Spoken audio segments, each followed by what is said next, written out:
Well, thanks so much. It's really a pleasure to be here with you and to have a chance to talk with people about this partnership and about what we've done over the past 21 years. At any rate, the Columbia Center for Children's Environmental Health was founded in 1998 to identify and assess environmental health problems in children primarily through research. And WEAC was founded 10 years earlier in 1988, partly because of the creation of the sewage treatment plant and some problems that were a result of that. And I think Peggy will sort of tell you that, but describe that. But it has become a very active part of the community and became our partner right from the get-go for both this center and another center at Columbia. So we've been partners for more than 20 years. We've done all sorts of things together, from testifying in legislative committees to protesting to going up to Albany, and we've even counted garbage cans on the street for a project to improve waste management. So there's increasing recognition that toxic chemicals are a big problem now and can contribute to both pediatric and adult disease. But it's also clear that while toxic exposures affect us all, there's a persistent issue of environmental justice.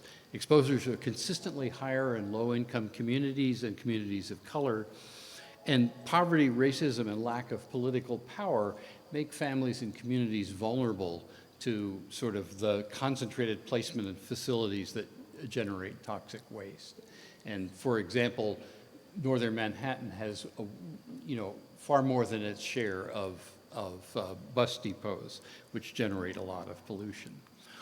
So the center was founded with grants from the National Institutes of Environmental Health and EPA, and with support from foundations and individual donors.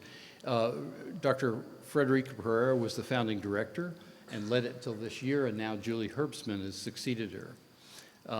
There's another great center at Columbia, and I play the same role there, but I chose to talk about the Children's Center because it's focused on the health of children, because it followed a large group of children throughout childhood to assess the effect of environmental exposures. And it deals with a common group of health risks that we all confront. My role, as Joe said, is to be the co-director of the Community Engagement Corps that kind of unites what we do. So the mission of the center is really, if you read down on the bottom, it's the prevention of childhood neurodevelopmental impairment, asthma, obesity, and cancer through early identification of environmental risk factors and translation to intervention. So we call it the Mothers and Newborns Study. There are other studies that we're doing, but this is the main core one. And from 1998 to 2006, we enrolled 720 women while they were in the first trimester of pregnancy in a long-term study, which is still continuing. The study has three broad aims, and the first was really to determine whether toxic substances actually could get into the child in utero. In other words, the mother might be exposed, but people sort of said, well, the placenta and everything is fully protective. And it turns out that's not really the case, but it was not understood then, and we've done a lot to show that. The second is just to overall evaluate the effect of toxic exposures on the child's health from conception onwards. And the third, if we find that there are harms to health, what can we do to prevent it? In other words, can we translate what we've learned into steps to either change policy or to provide some way to mitigate the harm? So there are a lot of environmental exposures that occur during pregnancy and early childhood. And I'm going to go through some of these in a little bit of detail. The top one on the list is PAH/air pollution. And PAH stands for polycyclic aromatic hydrocarbons, which you can promptly forget, but it's the bad actor in air pollution. And the three pictures over on the right give examples of that. A bus putting out a lot of diesel smoke, a sort of a satanic scene of factories, and then also shish kebabs grilling on a fire. if you burn your meat on a fire, you're getting PAH in there, and it's not such a good idea to be eating it. The second thing is pesticides, and you can see pesticides at the lower left. There are some that are more dangerous than others, but in particular, pesticides are most dangerous when they're, for children at least, when they're used in a spray or in a powder form, because they wind up in the dust in your living room and your kitchen and bedroom. And little kids crawl around, they get it on their hands, they lick their hands or suck their thumb, and that way they get exposed. The third thing on the list is a group of chemicals that are used in the production of plastics and other goods. The first is BPA. Has everybody here heard of BPA? Do you know what that is? Bisphenol A? Bisphenol A is something that makes plastic hard, and it's used in sippy cups for kids. It's used in food containers. It also sometimes is in the lining of canned vegetables or canned goods. And it's an endocrine disruptor, which means that when it's in your body at a time when your endocrines are supposed to be guiding development and things like that, they kind of take over the job and interfere and make mistakes. And that can be very difficult and sometimes disastrous for people. Phthalates are another kind of endocrine disruptor, and they are what makes plastic soft and flexible, the exact opposite. Think linoleum. All the linoleum covering and floor coverings tend to have phthalates in them. Also, the plastic coverings in the dashboard of your car. The smell of the new car smell that some people like so much is the smell of phthalates. It's a little grim to think, sorry, I spoiled your pleasure if you're into new car smell. There are a bunch of metals that are also harmful. Lead is certainly the most prominent among them. And all of these chemical insults can co-occur with social stressors and adverse genetic and nutritional factors. And we'll talk a little bit later about some of the interactions between social stressors and people's biological response to pollutants and toxics. So the recruitment methods, we recruited women from Columbia Presbyterian's network of prenatal clinics. They had to be 18 to 35, non-smokers, African-American or Dominican, live in northern Manhattan or South Bronx, and not have a high-risk pregnancy. And we still have now 562 mother-child pairs engaged in the study, 78%, which is really actually quite remarkable after 21 years. And it's a result of tons of work by staff, many of whom have been here in the study almost since it started. And this is a picture of where our families are. I think you can see, sorry.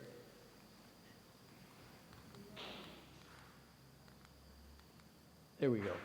Down at the bottom is sort of 110th Street. So you can see most of the families live in northern Manhattan or in the South Bronx. And basically they were, more of them than not were high school grads, and most were low income. During pregnancy, we collected maternal urine and blood from the mother and did some vacuuming in the home and personal air monitoring. During delivery, and we collected cord blood and placenta from the child and blood and urine from the mother.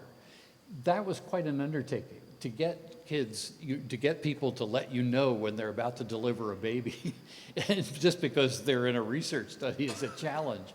So we had T-shirts with Mothers and Newborn Study and call this number, and spent a lot of time on the phone with mothers saying, when you go to the hospital, put on your T-shirt. And whatever else you say to people, we've got a call. And they did. We certainly missed some people, but very few. And then finally, in the follow-up period since then, every 2 years we've taken environmental samples from the home and the bedding, the floors and air, blood and urine and personal air, and interviewed mothers and given the children developmental tests to measure growth and development. So the measures of exposure, just from left to right, The prenatal questionnaire is just gathering background information about the family and their homemaking practices. We got a lot of information from monitoring, placing air monitors in the windows of apartments, as well as from New York City's air monitoring system. Personal exposures in the center picture, you can see a picture of a woman with a backpack, and there would be a little air intake right by her shoulder, so that the monitor was breathing in pretty much the same air that she was breathing. So we wanted to see, as people walked around, how much air they were breathing in, and did that differ from what the general levels were in their apartment. The fourth picture over, moving to the right, is the internal dose. That's how much is actually in your body at one time. And most of that is the measurement of things in urine. And then finally, the biologically effective dose is something called, in this case, this is about PAH, is what are called adducts. And an adduct is when a chemical like PAH gets into your bloodstream and combines with DNA. And as I'm sure you know, DNA is the double helix molecule that contains all the information that's necessary for us to grow and develop into who we are. And what happens is that the PAH can get in there and sort of grab hold of, and chemically combine with it. And so then when the RNA or the other things come along to sort of decode the DNA and tell the rest of your body what to do and how to grow, again, it gets wrong instructions. So these, you can lose them in some number, but and you cannot pass them on to your children. But if you have them, they're likely to exert not a good influence on your growth and development. So what did we find? I'm going to focus mainly on two sources of toxic chemicals, pesticides and air pollution. We measured two pesticides suspected of being harmful, chlorpyrifos and diazinon. Have any of you ever heard their names? Do you remember them? They were common pesticides in use back in the 1990s. And they were widely used to kill cockroaches and other insects. We also measured a key component of air pollution, polycyclic aromatic hydrocarbons, or PAH, produced by fossil fuels or grilling meat until it's black. So the first question is, were children exposed in the womb? So we analyzed their cord blood collected during birth, as well as the personal air samples. And we found chlorpyrifos in 71% of the children's cord blood samples, meaning 71% of those kids had DNA adducts. And in 100% of the air samples taken from 1998 to 2001. At which point, EPA, as a basis of our research and other research, banned chlorpyrifos and diazinon for residential use. Which has some important implications. So pH was also detected in 42% of the cord bloods and 100% of air samples. So what impact did this prenatal exposure to the pesticides have on children's health? To assess the impact, we compared the 25% of the kids who were most highly exposed with the 25% who were least highly exposed to get a contrast. And high versus low exposure actually reduced the birth weight of the children by an average of 6.6 ounces, or about 5.3%. So that's, we're not talking about low birth weight babies, which is really a totally drastic thing, but a birth reduction of that, weight reduction of that size is not good for health, and there are bad health effects associated with that. We found that 3-year-old children with high prenatal exposure had greater delays in psychomotor and cognitive development, and more symptoms of attention disorders like ADHD. And finally, 7-year-olds had lower IQ for working memory. Working memory is a concept that is, if you're trying to do a math problem in your head, 10 minus 3 plus 5 equals 12, I hope. You have to be able to keep all those numbers in your mind. And so it's sort of a working memory of what you can juggle while you're making calculations. And that's obviously important for, for all sorts of kinds of performances. So in 2001, as I said, EPA banned residential use of chlorpyrifos and diazinon. And among the children born in our study after that, from 2002 until 2006, these harmful effects completely disappeared, showing that the ban improved children's health. So that was a very, very quick outcome for, for that, a policy change that made a big difference. These pesticides, however, are still used in agriculture, and EPA just decided not to, whether it's for political reasons. I have a feeling that it might be, but they decided not to ban it, and we're hoping that it will come back again.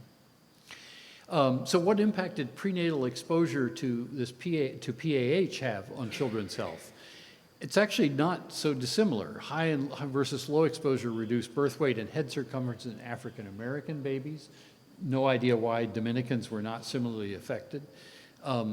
Three-year-old children with high prenatal exposure had lower scores than the Bailey test, which is cognitive development, and were more likely to be developmentally delayed. And when kids were developmentally delayed, there are criteria for that. We would then refer them to medical care for doing that, because we wanted to make sure that we were adequately taking care of their health. So also 5-year-olds had lower IQ scores by about 4.5 points, which is similar 4.5%. And 5 to 7-year-olds had very similar results to the pesticides, attention disorder problems, and more anxiety and depression than children with low exposure. So both of these chemicals had negative effects. Exposure also increased obesity. Children with high versus low exposure during pregnancy were basically about twice as likely to be obese at age 5 to 7. And the 7-year-old kids of highly exposed mothers had 2.4 pounds more of fat mass than the low exposure mothers. It's about a 5% difference. And PAH exposure also affects asthma, although not as in so many clear-cut ways, but it was associated with parents' report that children had asthma at age 5. And having airborne pH metabolites in your urine was associated with actually becoming allergic to mice, which is a bit of a puzzle exactly how that happens. But so the summary of these findings are chlorpyrifos and PAH have both been found in kids before birth. Chlorpyrifos and PAH have been shown to affect pretty much all the outcomes that were the targets that we set out with: birth outcomes, neurodevelopment, obesity, and asthma. And we don't have any information yet about cancer risk, because cancer risk is most people don't get cancer in childhood. It happens later on. So the question is, what have we done, what have we been able to do to improve the safety of our environment? Because the center is funded by the federal government, we cannot lobby directly or to ban or regulate these chemicals. We can and do, however, provide educational materials and workshops for the families to help them reduce exposure. We can provide expert testimony to legislatures or agencies who regulate the exposures. And we've also carried out some policy-relevant research to show the impact of policy change on reducing exposure, explore links between stress and harm from toxic exposure, and to test safe alternatives to control pests. So I'm going to show you some examples of that. These are our educational materials, and we have some back on the table at the rear of the room, and you're welcome to take some copies. The top two are a flyer about BPA and then one about pesticides. And then as we were doing that, we realized that if you had a new flyer for every chemical threat, people would be bombarded with them. So we flipped it around and created a series of activities that would protect people against many different kinds of chemical exposures: green cleaning, clean or air, eat fresh, toxic-free shopping choices, reduce stress, and create change. Those were the themes of those. So I encourage you to take some. We've given expert testimony to support improved regulation of toxic chemicals, and we helped the city pass local laws 36 and 37, and work closely with We Act to do that. In 2010, our research on BPA was really important in helping the New York State Legislature decide to pass the bill that banned BPA in children's products. And in 2012, our research on air particle size was important in getting EPA to adopt limits on emissions of PM 2.5. And finally, We Act led a campaign which was successful, and this is one of the hugest things that's improved air quality in New York, to get the MTA and the New York City Transit Authority buses to first use low sulfur fuel and then introduce hybrid electric and natural gas buses. So we were part of that campaign and testified in support of that. These two slides show the impact of policy change. Before I talked about contrasting high versus low exposure children. In this case, these are profiles over time of our entire study population. And what they show, if you look at the bar graph on the left, chlorpyrifos back in 1999, the orange bar was at 7 picograms per gram, which is a vanishingly small amount, but you can see that it decreases sharply. In fact, it began decreasing in advance of the ban as businesses began taking it off the shelf. And to the point by 2003 and 2004, it was just pretty much undetectable in kids. And the other bar graph shows really the decline in PAH exposure in the air. And that's really been the result of a lot of things done, much of it by city government, to get taxis to stop emitting as much, to make regulations for construction sites. There's so many different things that have been going on. And basically from 1998 through 2006, the level of PAH in the air declined, or rather in the children's blood, declined by about 50%, which is a big and important change. So every once in a while, there are many bad things still going on, but there is good news buried within that. And it's important to see that and seize on it when we can. How am I doing on time? Okay, I'm going to do this quick. So I want to talk a little bit about the impact of environmental injustice on exposure and harm from exposure. I said before that toxic sources are often concentrated in lower income communities of color. And these communities also experience more material hardship and psychosocial stress, including difficulty paying rent, buying food, clothing, or getting health care. So it's believed that pollutants and psychosocial stress may actually act through common pathways in the body. And we need to understand this better to intervene more effectively. So we looked at the relationship and to answer the question, does material hardship worsen the effect of PAH on child IQ at age 7? And material hardship was a measure developed in the 80s to look at the inability of families to meet their basic needs for housing, clothing, and food, and indirectly measures stress as a result of doing that. And the other two measures you've seen before, PAH and IQ. So to understand this slide, I think look at the two bars on the left first. At the top, you can see numbers, which are the IQ scores. They're about 100, and 100 is average. So what you see in the low material hardship, these are the people who actually had enough money to get by and not be worried about things. And you can see in that group that there's not much difference in IQ between those with the dark blue bars who were highly exposed and those with the light blue bars who had low exposure. So when you have enough money to pay your bills, you did not respond that much differently to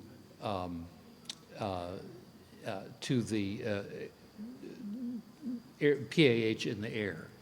But on the other hand, when material hardship was high, when people were really struggling, you can see there's quite a dramatic difference.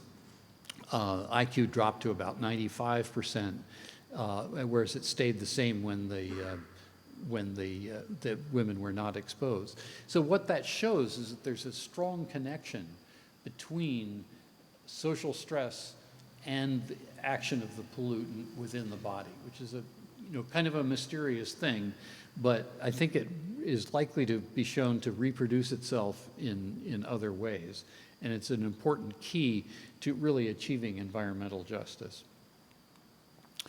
So finally, we did a study to find safer methods for controlling pests, doing something called integrated pest management, which came from the agricultural world.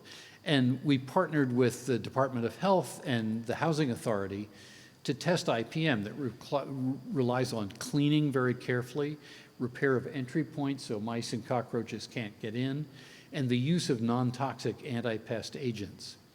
IPM uses sticky traps and bait traps for roaches and rodents, so they go in, they get stuck, or it can't spread outside, and there's lower toxicity.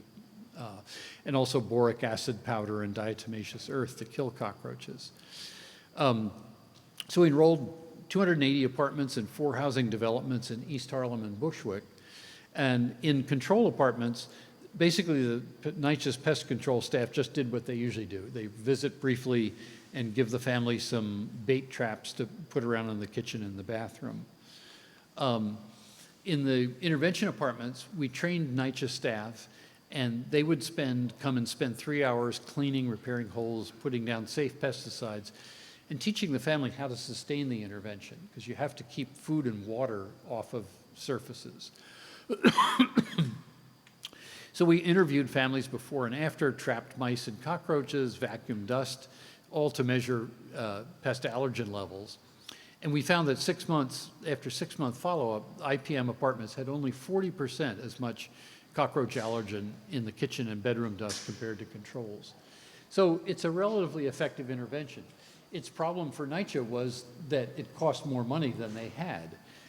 As a result, they actually adopted our approach and were eager to do so, but they could only afford to do it for apartments that turned over and became empty or were badly infested. So the overall conclusion from all of this, I think, is that prenatal and continuing environmental exposures can affect children's health and development, their ability to learn, and their future well-being. And we badly need preventive policies to protect this vulnerable life stage. I think we've shown that benefits can be seen in childhood and fairly quickly and are likely to grow over the entire life course. And this calls for more preventive research, but also more public pressure for policies and regulation that will protect us. And after we're both finished speaking, we're very interested in hearing what you think are ways that we should go about doing that. So finally, please visit our websites, ccceh.org and weact.org. They both are websites with lots of good and interesting information. So thank you very much.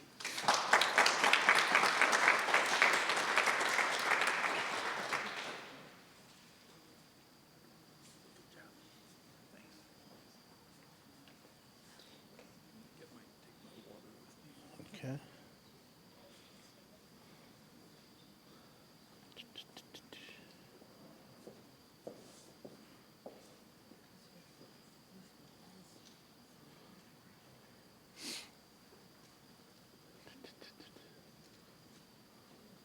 There you go. Okay. And I should use this.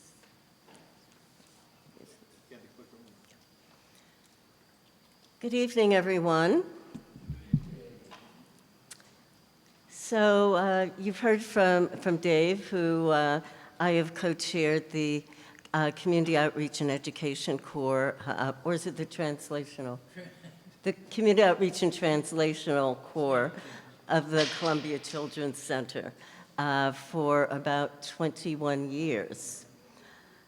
So this is a photograph. This is the cover of Environmental Health Perspectives, which is the peer-reviewed journal that is published by the National Institute of Environmental Health Sciences. And it shows a family recreating in the Riverside Park right opposite the North River Sewage Treatment Plant, which is, all of you know where that is? Okay, so have you gone to the park here and looked a little bit north? You'll see a sewage treatment plant that has a park on top. I'm sure you've all seen the park. Okay, nobody goes above 126th Street. Huh? So, so at any rate, these are the stacks of the North River Sewage Treatment Plant, which went online in 1986. And when that happened, the community came to me and said that the emissions from the plant were making them sick. So we began a 6-year organizing campaign. Mayor Koch was the mayor at that time. We began holding the city accountable. The mayor said that there were no issues. It was no problem. We must be imagining that there were emissions or odors. Once Koch left office, oh dear. Once Koch left office and Mayor Dinkins became the borough president, he gave us money to contract with Barry Commoner, who was a very well-known environmental scientist at Queens College, who started the Center for Biology of Natural Systems, which still continues today. He hired Barry Commoner to do a report on the operations of the plant. And that report gave us, really armed us with a document and data to be able to be a strong advocate with the city, because we began to understand what a sewage treatment plant was, what it needed to operate appropriately, the kind of staffing it needed, and the kind of technical issues that needed to be in place, such as a carbon rating system that would filter out fine particulates. What we found when David Dinkins became mayor, and he took over all the city agencies and hired a strong environmentalist to be commissioner of the Department of Environmental Protection, what we found was that there had never, ever been odor equipment put into place, that the carbon filters that were supposed to be in place were not there. Now, mind you, this plant won all kinds of awards and was on the cover of a range of engineering and architectural magazines. So we filed a lawsuit against the city and against our good friend David Dinkins because we realized that he would not always be mayor, and we needed to have a mandate for what would happen at this plant. The mayor committed $55 million to fix a brand new plant and committed a $1 million environmental benefits fund for the community. It was a grant from that fund that allowed WEAC to move from being a volunteer organization to a paid staff. So what is environmental justice? It's a civil rights analysis of environmental decision-making that has really resulted in the disparate impact of pollution on communities of color and low income around this country. These communities are targeted for polluting facilities because they have less environmental enforcement, less political clout, less voting record, but they also have escalating health disparities. And these communities have never been really involved in environmental decision-making, and of course they're home to very susceptible, vulnerable populations. So again, WEACT is based in Northern Manhattan. We're up at 152nd and Amsterdam Avenue. And our mission is to build healthy communities by ensuring that people of color and low income really are engaged meaningfully in the creation of sound and fair environmental health policies and practices. And so we emerged in 1988, that's when we were founded, again out of struggles around the North River plant. And then, of course, once you begin to look around a community and see polluting facilities, you really begin to get a better understanding of other range of facilities in the community. And so we began to understand that of all the diesel bus depots in Manhattan, every one was uptown, except the one that you've probably heard. I think it's the Quill Depot down at 42nd or 40th Street. And so that meant that we were housing 1/3 of the largest bus fleet in the country, just in a few square miles uptown. This is a GIS map that shows, of course, this is an old map, and a lot of the things I'm going to tell you are things that have happened in the past that led to our partnership. And so this map was done in 2000, looking at the asthma hospitalizations, the rates by zip code. And at the time, people didn't really know. There wasn't a lot of data or studies on asthma prevalence. But about this time, we had also reached out to a man named Dr. John Ford, who was head of pulmonary medicine at Harlem Hospital. And of course, Columbia was the affiliation for Harlem Hospital. And so we reached out to John, and he said, well, you know, you really should talk to some of the researchers at Columbia Mailman School, which we began to do. So what this GIS map shows you is where all of the polluting facilities are. And you'll see, you'll see that dotted line, which shows you 96th Street. And you can see that the darker shades show you where the higher asthma rates are, and the circles show you where most of the depots and the polluting facilities are. So Northern Manhattan, 7.4 square miles, household income low, 16,000, excess mortality, multiple environmental exposures. We're also a non-attainment area for clean air standards, and we're ranked #1 in cancer risk from air toxics by the EPA. So my organization thinks about what makes a healthy community, what makes a sustainable community.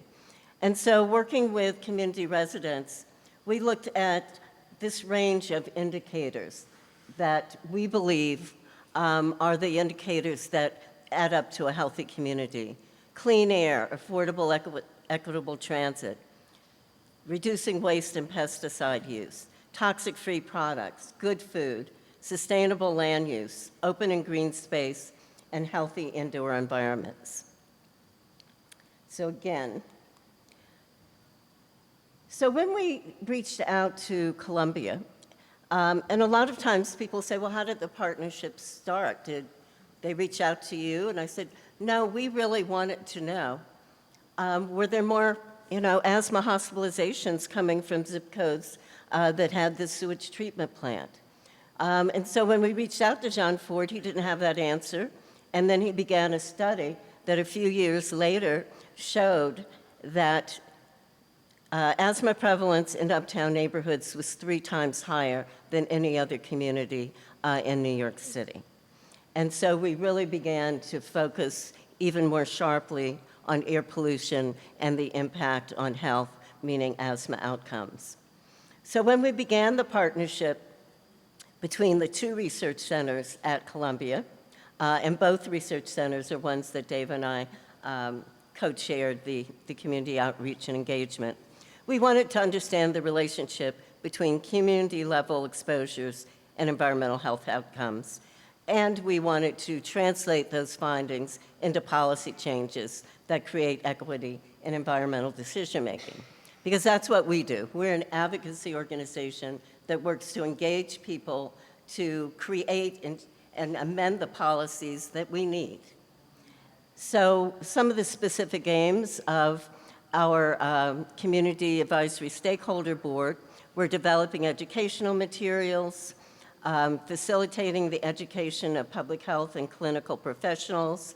We held a variety of town hall meetings when we first started because we wanted to bring environmental exposure information to the community, but we also wanted the researchers to hear from the community how they were experiencing challenges and what they felt were the environmental conditions that needed to be addressed. So we targeted residents through workshops, through webinars. We started a Healthy Home, Healthy Child campaign, again, looking at a variety of key topics that are important in this community. And again, how do we translate science into policy and action? We know that researchers and scientists are not advocates and activists. Some are more activists than others, and then there's some who believe that that is not their job. Their job is to gather the data and publish it. So this was a very good partnership in that we were an organization that had a very strong nexus with the goals of the Columbia Children's Center. We wanted to understand these exposures, and we wanted to be able to use data to develop evidence-based campaigns. So we did a lot of testifying at committees. We were able to get some of our research partners to do that as well. We educated legislators through something called the Just Green Partnership, which is a state-level coalition of about 70 to 100 organizations that work on chemical policy reform at the state legislature. For instance, one of the policy achievements were banning BPA in children's products. And of course, even after you get that kind of ban and legislation, you have to work to ensure that it's being enforced and implemented in the appropriate ways. So when we began the research, we knew diesel soot was bad for our health. But that research really gave us that strong evidence-based data. And we used that to good result. We filed a lawsuit against the MTA. We filed a Title VI civil rights complaint. What Title VI of the Civil Rights Act says is that if the federal government devolves any of its money to the state or another agency, that entity cannot use that money to discriminate. We felt that we were being discriminated against because we were housing 1/3 of the city's bus fleet, and we felt that that was discriminatory. We did this during the Bush administration, so we didn't get very far, but it did begin a 2-year monthly negotiation with the MTA. So after 18 years, the MTA finally purchased compressed natural gas buses, and then eventually, over the years until now, has transformed every single bus to a hybrid diesel or a hybrid electric. So I think that's a very good example of something that is perceived as a community issue. You know, we have all the bus depots, so we're going to work on this issue. But guess what? Every single bus throughout New York City is changed. And so a community issue actually impacted the health of everyone in New York City. So this is one of our bus shelter ads. We took bus shelter ads in English and Spanish throughout the community, saying if you live uptown, breathe at your own risk, diesel bus fumes can kill. And this was our campaign to hammer the MTA, to let them know that we understood the issue and that we were educating the community around this issue. This is a press conference. You might recognize that that's 129th and Amsterdam Avenue, right in front of a depot. Right across the street from that is a public swimming pool. We had a range of, some of the men that you see in the back with dust masks are actually transit workers, bus drivers. Some of our elected officials are here. Stanley Michaels, who's no longer our councilman, Father Castle, who was at St. Mary's, which is right over there a little bit. So this was another way that we continue to get the issue out into the media.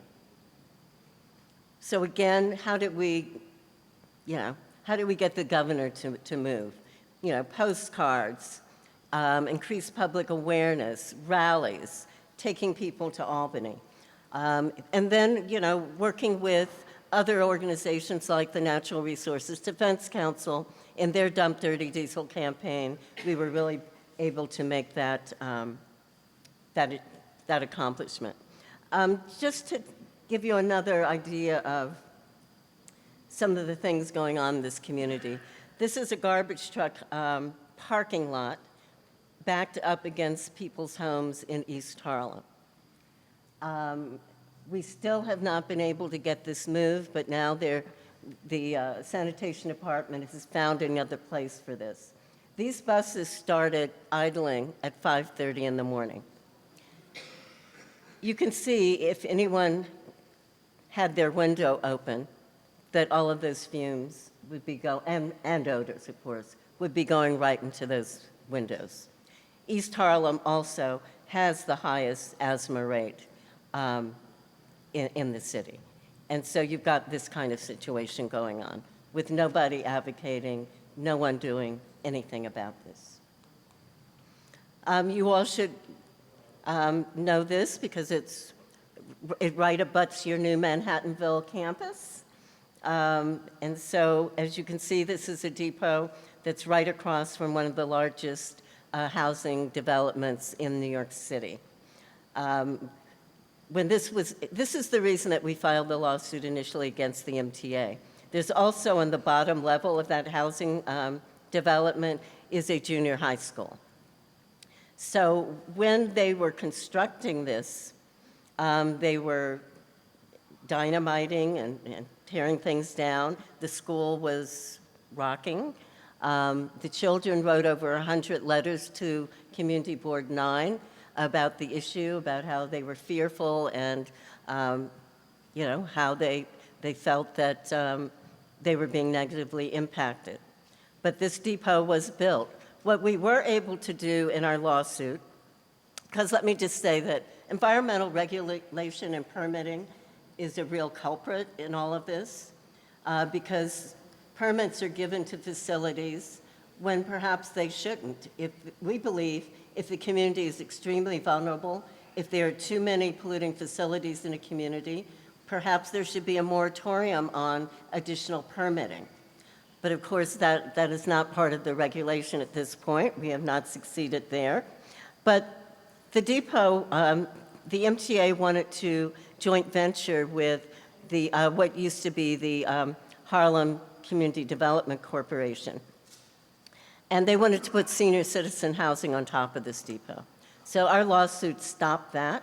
We felt, how do you put the most vulnerable people in the midst of diesel exhaust? So we were able to stop that, but the depot went forward. Why did it go forward?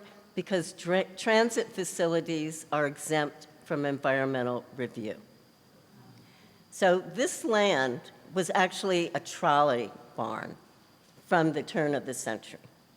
Well, not the turn of the century, earlier, so in the 20s and 30s. It was a trolley barn. And then it had, of course, gone out of existence, and it was just sort of a vacant lot there. But because MTA owned it, and it was going to continue to be used as a transit facility, they could build as of right. But because they were going to build housing on top, that would not be a transit use, and so that's why that was not allowed. So we've had a couple of researchers do a case study on our partnership, and they believe that the conversion of New York City's bus fleet was an achievement of this partnership. So we've already gone through the findings on the center. I'll just mention a couple of the Diesel Emission Reduction Act of 2006, again, reducing public's exposure to diesel. Local Law 77 required the use of ultra-low sulfur diesel before the EPA mandated that. And of course, there was a new state mandate for pollution controls on school buses. School buses are still the dirtiest vehicles on the road. You are more exposed to diesel exhaust sitting inside the bus than standing outside at the tailpipe. That is how polluting school buses are, and of course, our most vulnerable folks are in those buses. These are a number of other policy impacts, the Children's Clean Air Act. We were part of testifying to mandate that buildings stop using the dirtiest oil, number 6, and transition to 4, then 2, or gas. And there are timelines for those different phases. Number 6 has been totally phased out, and people are now up to 4. And in some cases, people do want to convert to natural gas, but guess what? There's not the infrastructure. So some of the buildings up in Washington Heights wanted to convert when they understood that they were part of the problem with dirty heating oil, but Con Ed told them it would cost several million to lay down the pipes in order for them to convert. So again, a lot of the issues of environment are infrastructure issues that cost millions or billions of dollars to construct. Just as the sewage treatment plant was constructed with millions because of the Clean Water Act, but the unintended consequence was poor air emissions. We've also been able to use the PBDE and BPA findings to secure passage of a law banning chlorinated tris. This year, we got a Child Safe Products Act into law after 5 years of trying. You know, a lot of policy development is having a window of opportunity. Once the Democrats were able to get control of the state Senate, we already had control of the Assembly. Then we were able to pass progressive environmental legislation. So we were finally able to pass that. We've also just passed something called the Period Products Disclosure Act, which is the first in the nation. And again, what that is about is that there are numbers of toxins in products like tampons and other kinds of those kinds of products. And again, there's very little information about that, but we were able to push the legislature to take that action. Dave talked a little bit about flame retardants. They're in household furniture. They're linked to cancer, neurological disorders. The center has also done a lot of work on flame retardants as well. And this is just a copy of one of the tip sheets and materials that the center has been doing and passing out over the years. And this is an Earth Day press conference. You will see Dr. Frederica Pereira, who until recently headed the center. She's the founder of the center. And you will see in the background Bill Perkins, our city council person, and Keith Wright, who was our assembly person. And basically what we're doing is we developed a report card on the environmental sustainability of our neighborhood, and we were reporting that information at that event. So again, how do we take action? Signing letters, setting up house parties, workshops, webinars, training sessions. The Children's Center is now doing, has an add-on with a breast cancer core as well. And so we're doing workshops around the city, mostly around Harlem and the South Bronx, to let people know that there is a high risk of breast cancer in adolescents from a number of toxins and for a number of reasons. And so we're now working to develop workshops to educate young people about those issues as well. So I want to end by saying that This has been an incredible partnership because our missions were aligned. You know, a lot of times people say, oh, it's so hard to get a community advisory group together. And sometimes it is because you're asking them to do you a favor by coming to your center or being involved as an advisor to your study, and they're not really benefiting. So it's really, when you want to look at community advisors, you want to figure out who's going to really benefit, who are the organizations that are going to benefit from the data that you're developing, because it's going to be those organizations that are going to be most interested in working with you and translating that data. So this has been just a great partnership.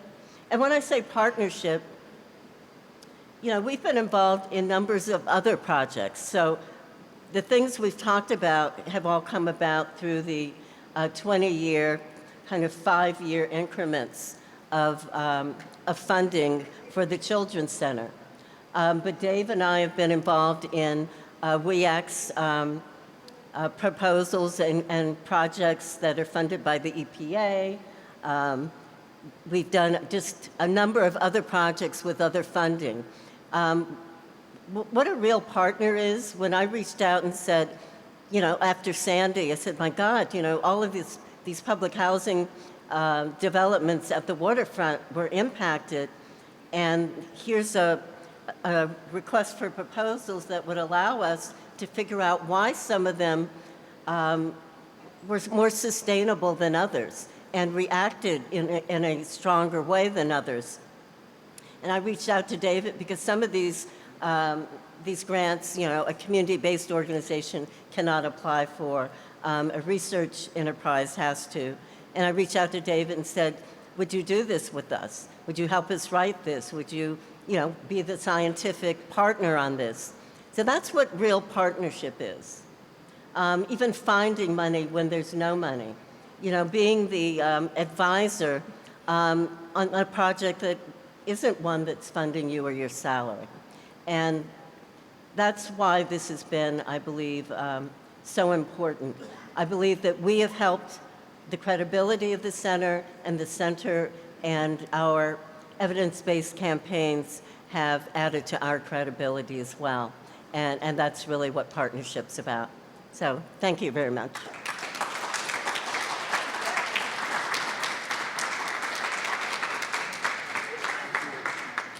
Thank you. I'm just going to get them set up for some Q&A, so think of your Qs and maybe As, and we'll put you right here.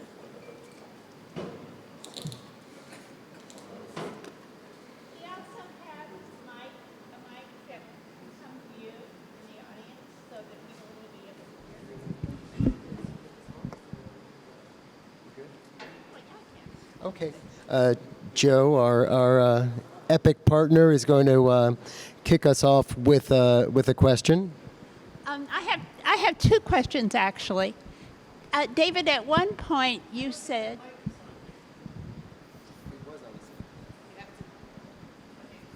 Just put it closer, Or can you hear me? Okay. At one point, you said that because you have federal funding, you can't be an advocate.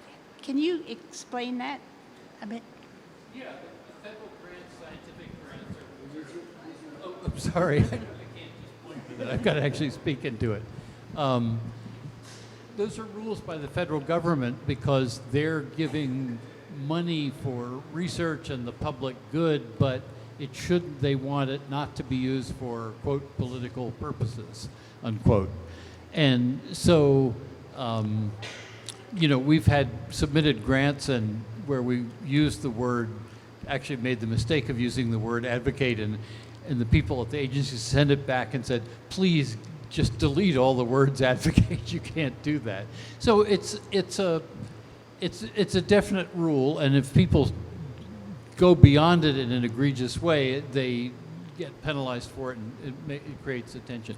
But clearly, a partnership is exactly the way to deal with this kind of situation. Right. Would you like to respond as well, Peggy? Or? Yeah. I would also say that a scientist who testifies, that is not lobbying. Because if Dave comes and testifies about idling trucks, he's basically giving information, he's giving the data on why idling trucks impact health negatively. That is not lobbying, and that's fine. As long as Dave is talking about the data and the impact, he can go talk to an elected official because he's educating that elected official about that issue. And so that all is fine. Lobbying, what he can't do is, with that money, is to ask a legislator to vote for the Child Safe Products Act. He cannot do that. That is direct lobbying. But even a 501c3 like we act, we can do that because you are allowed to use about 20% of your budget can go to lobbying. So there is a certain amount that a 501c3 can do. And of course, you have to be registered and you have to file the lobbying reports monthly. Did you have another question, Joe, or are you good? Well, I'd like for people in the audience to have an opportunity to ask questions if they have them. Yes. I'd like to congratulate the panel for an exhaustive look at environmental health risks in communities of where some of us live. I'm impressed by the fact that the legislature has actually used some of your work to promulgate and encourage the banning of some substances that have been of common use in our neighborhoods. That is complimentary, but it's also evidence, though, that there is solid research work that can be done in this community, though, that can be transformative. I would like to hear a comment, though, about a resource that's important, though, that I didn't hear comments about, and that's water. And the concern has to do with the fact that since Detroit, and we are all aware of the disasters in Newark, New Jersey, just next door. Now, I'm always concerned that when I ask this question, our water in New York City is pure, it's unassailable, it's been tested. I would like to see evidence of that. Your comments?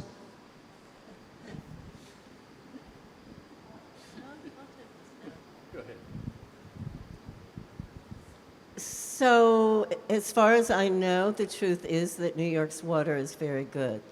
That's not the issue. The issue is the pipes from the street going into the building. So in Newark, much of that issue is about the old decaying pipes that are going into those buildings. I just got a call from someone who lives in Lenox Terrace last week. Lenox Terrace is over at 135th and Lenox Avenue. They said that they have tested their water from their faucet and it has lead. So that leads me to believe that there's a pipe issue. We have also found through testing that a number of schools throughout New York State have lead in the drinking water. And so a bill was passed very quickly last year to require testing in all schools. And some of the schools that were impacted are in Washington Heights. So again, a lot of those, the Flint issue was an issue of the source of water, and it was an issue of the source being a dirty source. It was an issue that that could have been treated, but they did not use the chemicals to treat that water, so that when it was going in through the pipes, many of which were deteriorating, that the corrosiveness from the river was actually corroding the pipes. So again, it just shows that we have very aging infrastructure throughout the country. No one is paying attention to that because because of the dollars. It is so expensive to upgrade infrastructure. But there are at least 10 other municipalities other than Flint, Michigan, that have levels of lead in the water at the level of Flint or above. Hi, one is a comment and one is a question. The comment was that we have two kids who, we now live on 157th and Riverside and have been there for 16 years, but we have two children who were both raised when they were little in an apartment on West 86 between Amsterdam and Columbus. Curiously, one of them had elevated lead levels and the other didn't. So they would have been tested in 90, if they were two, 97 and 2002. And it was the one in 2002 who did not have elevated lead levels. And I remember saying to our doctor, like, they're not eating paint, there's no peeling paint, what's the issue? He said, the 86th Street crosstown bus that's going in two directions under your window every 5 minutes. And now listening to what you're saying, it makes sense, because in 97, there would have been a lot more stuff in the exhaust, from what I'm hearing, than there would have been in 2002. But not lead.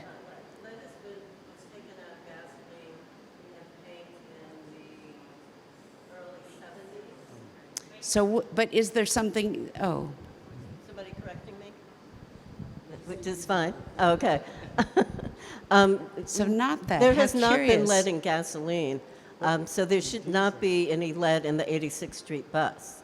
But And let the me dif- just say that I have had a friend's child who was in the 80s or 70s on West End, and the child was lead poisoned, and the parents did not realize that the child was playing inside a closet that had peeling paint, but the parents never noticed that inside the closet had peeling paint. And I believe some of the child's toys were in that closet. And this was an affluent household. A lot of affluent children also get lead poison through renovation of homes, especially brownstones and older homes in the city, where they have not taken the proper precautions when they're stripping paint. The other comment or question I made these films in like 88 and 89, a PBS series called Race to Save the Planet. And these were, each film was supposed to be about these positive examples. And I did one on garbage, sewage, and toxic waste. And one of the things I remember is that our advisors were pushing about the idea that in Japan, they built golf courses and whatever on top of garbage heaps, and that this was considered so wonderful, so that when I came back to New York and saw the sewage treatment plant, I thought, oh, that's so amazing. Now we got what the Japanese are doing right, and we're having a playground. But I wondered, how are people looking at Japan now as a result of all of that? Is that being sort of wheeled back and seen as a problem?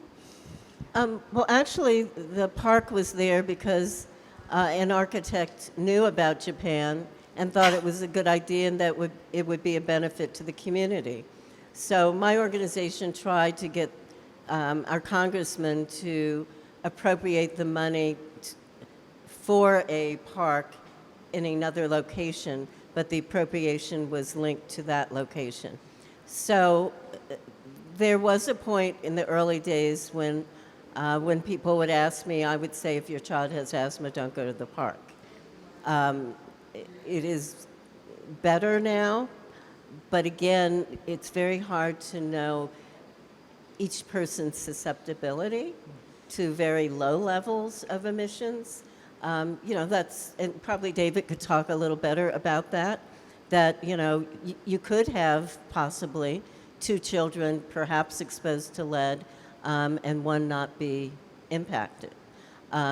Just as we could all be in this room and some of us are sneezing because there's dust and others of us are not. But I know, David, you're more expert in that. Oh, please. I don't know much about lead, but I think that what Peggy said about lead is so ubiquitous in our environment. And even after years of trying to get lead out of everything, there are still children in New York City being discovered with high lead levels. And so there's a lot of embedded lead in, as Peggy was saying, in old paint and different kinds of products and things like that. And there's, there used to be lead coming in with imported glassware and things like that made in different countries. So there are many kinds of sources, and it's kind of a continuing effort sort of to just make sure they get all eradicated in some way. Are there other questions? I just wanted to make a comment and say, to me, the importance of your partnership is epidemiologists can't do the studies without people participating, and you give the participants a feeling of confidence because of your shared involvement and concern for the community. So I think it's a win-win situation, which obviously the government thinks so too. That's why they keep funding. And when you share the results like this kind of meeting or flyers, that should help the community feel their participation is valued. So I just think it's perfect. Thank you.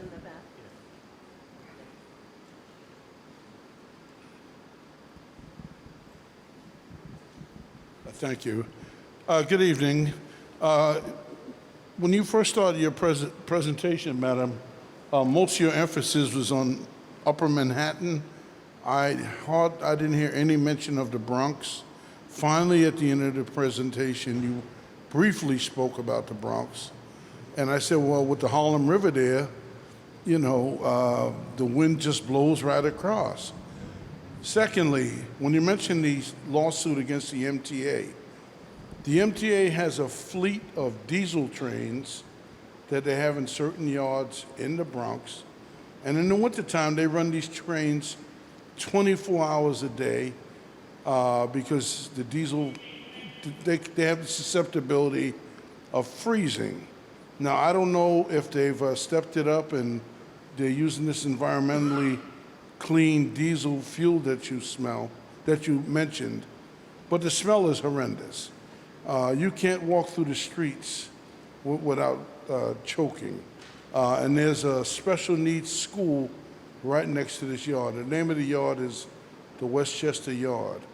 You also have a transit yard in Upper Manhattan at 207th Street. That has also a fleet of diesel trains that, again, run them 24 hours a day in the wintertime. And I'm sure that they're putting emissions into the community. I'd like to know why weren't they included in the lawsuit? Thank you.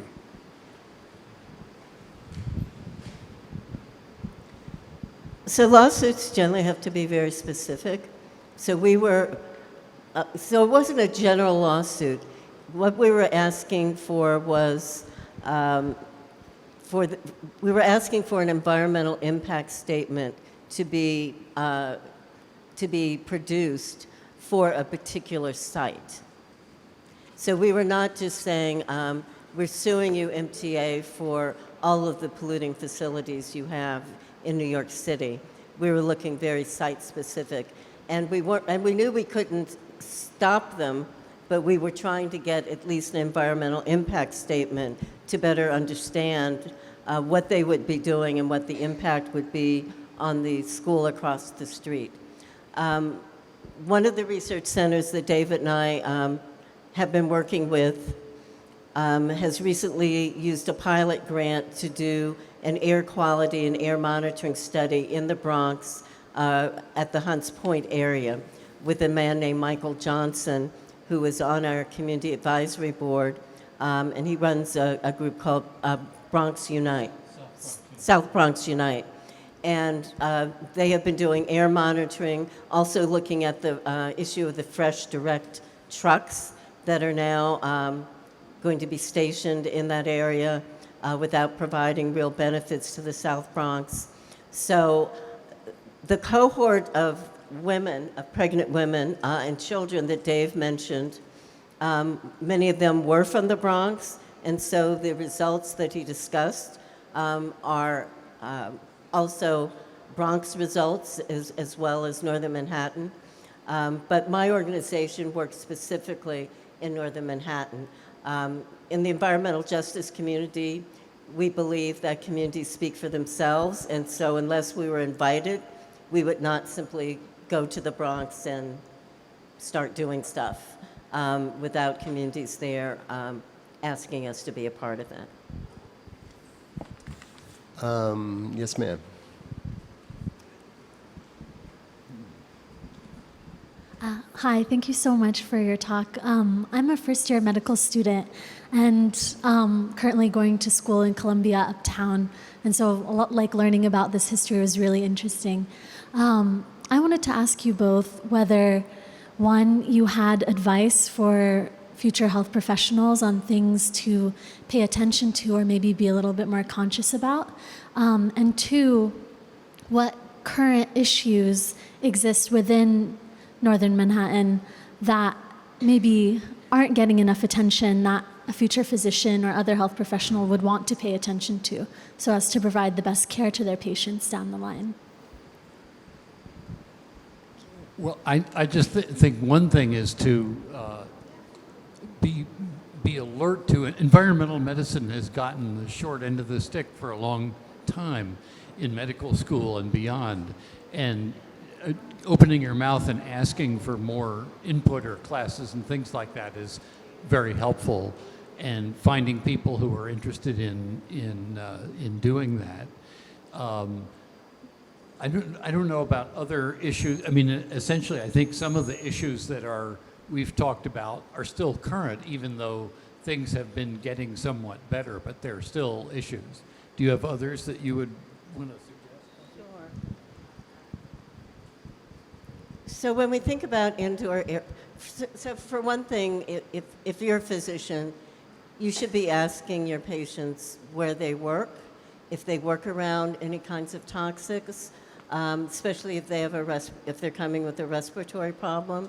I think there are numbers of questions that have been developed by a variety of environmental research centers that a physician should be asking if you really want to get to the root of an exposure. If we think about indoor air quality and how children and so many of us are indoors so often, there are indoor air qualities from gas stoves that probably more than half of us here have, which is every time you turn the stove on, PAHs are going into the air. The lotions or hair products or cosmetics you're using all have an impact. We're about to start a campaign looking at skin lighteners that are used very heavily by people from Africa, India, and Asia. The impact is so bad that a country like Nigeria, which we might not think has a lot of regulations around these issues, has banned the use of skin lighteners because of the impact on kidney disease. So there are numbers of these kinds of issues. When we think of energy security, the fact that so many people, there are 30 million households in this country who cannot afford their energy bills. What does that mean? Well, we know if it's too cold, it sends people to the hospital. If it's too hot, it sends people to the hospital if they have certain conditions. So energy security is a more evolving issue that people are paying attention to, but that is very important. When we think about climate change and we see the wildfires in California, huge, horrible air quality impacts. What are those impacts going to be like on the future generation or on the pregnant women or the young children that are, experiencing that? So I think we really have to think about the exposures that people are getting around us. Is your sofa fabric off-gassing something? Certain tile floors, certain rugs. We've become a very consumer-oriented society where there's so many chemicals that are now used to soften something, to harden something, to do this or that. And these chemicals aren't really studied. Most people don't realize that just because you buy something in a drugstore doesn't mean it's safe. It doesn't mean that anybody has reviewed it. It does not mean that EPA or FDA has approved it or ever researched it. Most people don't understand that. And so we've got a lot of consumer education to do. And I think doctors, can certainly, I used to go to a doctor and he would go to his computer and print out educational pieces and hand them to me and talk about, those issues. I think doctors can do those kinds of things. We have tried, I know the NIHS has tried for years to get more environmental exposure training in medical schools. And the medical schools, they say there's no more time or space, right? And you could probably talk a little more about that, but. I think we also have done a project recently where we're working with mothers to see if they'd be interested in using environmental apps, and it turns out they are. We're happy to use them, and there are a number of apps put out, particularly by Environmental Working Group and others, where you can go up and you can scan products on the shelf and find out whether there are dangerous or potentially harmful chemicals within them. There are a lot of resources around. I don't know, but I would turn to the internet and just type a good question in and see if there are resources available that you can then begin to show to other students. If you organize other students, you're likely to get more of a response from the medical school faculty as well. I think we have time for one more pressing question. Hi. So this is for both of you. So I'm kind of wondering about the laws that were passed around the safety for children's products, and I am wondering about the prevalence of dollar stores in low-income neighborhoods, and how are the products in those stores regulated? Because they don't really seem like they are, and are they worse than stores that if you go to like Bye Bye Baby or something? I have no idea. So there's a project called Mind the Store, and I think you can go online and find their website. And it's a colleague of ours who has been has mapped 99-cent stores, and we find that more of them are in African American communities than any other community. It's not whether those products are regulated. The products in Duane Reade aren't regulated. That's the point I'm trying to make. Just because you buy a moisturizer or a lipstick or a lotion does not mean the ingredients in those have been tested. I mean more for like the sippy cups and the pacifiers and things like that. Well, once we studied chlorpyrifos, which David talked about earlier, and the EPA banned chlorpyrifos, we all then did a research project with some community residents in Columbia to go through 99-cent stores to see if we could still buy products that had chlorpyrifos. And they were off the shelves. However, I'm told that you can go in places in Washington Heights, right out on the street, and illegal pesticides are being sold. You can go to some beauty stores and find products that have mercury in them, that even might say mercury on the label.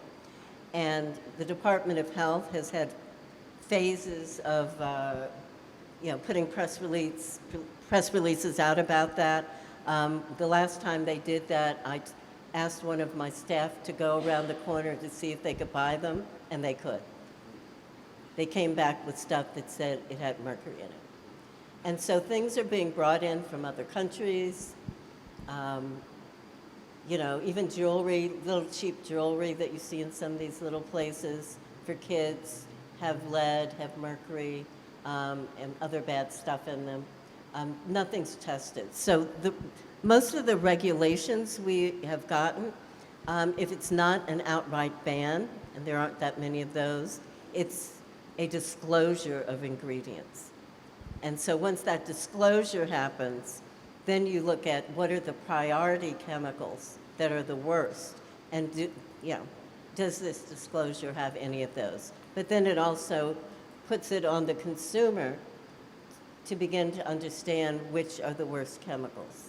And those are often 10 syllables and pretty hard to figure out or pronounce or remember. We have one follow-up here. Is there an agency or agencies that you can call, that an ordinary consumer can call and find out about hazards, in particular toys, or do you know? I don't believe so. I mean, perhaps if you got the right person on the phone at EPA, but certainly not in this administration. So there are nonprofits like the Environmental Working Group where you can go online and they will rank a product, and they have like 1,000 products. They will rank a product as of high concern or of low concern. But no, there is no agency that's going to give you that information, and they probably would feel they couldn't because they haven't tested most of them. Well, with that word of caution and education, please help me thank Dr. Evans and Peggy Shepard, not only for their incredible presentation, but their decades of work in this area. I'll just call your attention to the next EPIC SPS talk, which is going to take place on November 13th at Morningside Gardens. There's a flyer there. It's about the life of Isaiah Sheffer, the founder of Symphony Space, and there's another Community Scholars talk, which will be here on November 19th, so we hope to see you there. And thank you all for coming. And do you have something to add, David? I do, which is that when you go on the websites and look, you'll find that you can join WeAct. WeAct has a membership program. And if you're interested, you can join WeAct and become involved in their activities.